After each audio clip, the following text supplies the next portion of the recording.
James, उसका नाम अन्नू है। ये तुम्हें कैसे पता? मेरे माँ बाप के अलावा सिर्फ अन्नू ही मुझे चेरी बुलाया करती थी। ये लॉकेट उसी ने मुझे दिया था। इसका मतलब तुम सूर्यनारायण जी के बेटे हो? हाँ हाँ।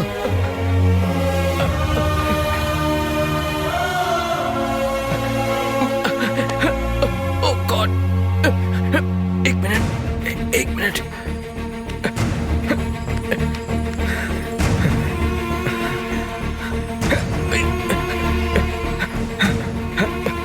हेलो बाबा, राजा और कोई नहीं, सूर्यनारायण जी का बेटा है।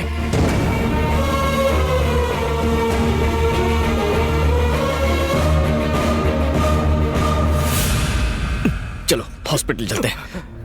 मेरा जिंदा रहना उतना जरूरी नहीं है जितना तुम्हारा सच जानना जरूरी है। तुम एक बहुत बड़ी सच्चाई से बेखबर हो। तुम्हारे पिताजी ने जो पूजा करवाई थी उसमें जो हादसा हुआ था वो हादसा नहीं था, वो धमाका जानबूझकर करवाया गया था। अपना गांव रायदुर्ग, जिसकी कुल देवी भवानी थी, पर गांव के जीते जागते भगवान तो तुम्हारे पिताजी थे। विजय प्रताप और तुम्हारे पिताजी कॉलेज के जमाने से जिगरी दोस्त थे। उन दोनों की सच्ची दोस्ती की वजह से तुम्हारे पिताजी के कहने पर विजय प्रताप जी ने अपनी 3000 एकड़ की जमीन रायदुर्ग के किसानों को खेती करने के लिए लीज पर दे दी। विजय प्रताप अपने बिजनेस के सिलसिले में लंदन चले गए। इसी फिराक में था उनका साला बवंडर बिहारी। सर, हमें जांच से पता चला है ये जो 3000 एकड़ की जमीन विजय प्रताप ने किसानों को खेती करने के लिए लीज पर दी है, उसमें ए ग्रेड का आयरन ओर है। अगर हम इस जमीन को खोदकर सारा का सारा आयरन ओर निकाल लें तो हमें करोड़ों का फायदा हो सकता है। मुबारक हो तुम्हें भी। किसानों को पता न चले इसलिए हम उसे पावर प्रोजेक्ट का नाम देंगे, लेकिन उसकी आड़ में चलेगा अपना धंधा और किसानों को फंदा।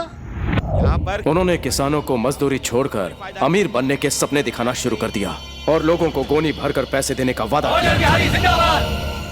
अगर फैक्ट्री बन गई तो हमारे बच्चों का भविष्य संवर जाएगा। तुम्हारे पिताजी ने उन्हें समझाने की बहुत कोशिश की कि वो प्रोजेक्ट बोगस है और वो आयरन ओर के लिए जमीन हथियाना चाहते हैं, पर भोले भाले गांव वाले बवंडर के झांसे में पूरी तरह से आ चुके थे। हमें कोई परवाह नहीं है कि वो क्या करने वाले हैं, हमें बच्चों का भविष्य देखना है।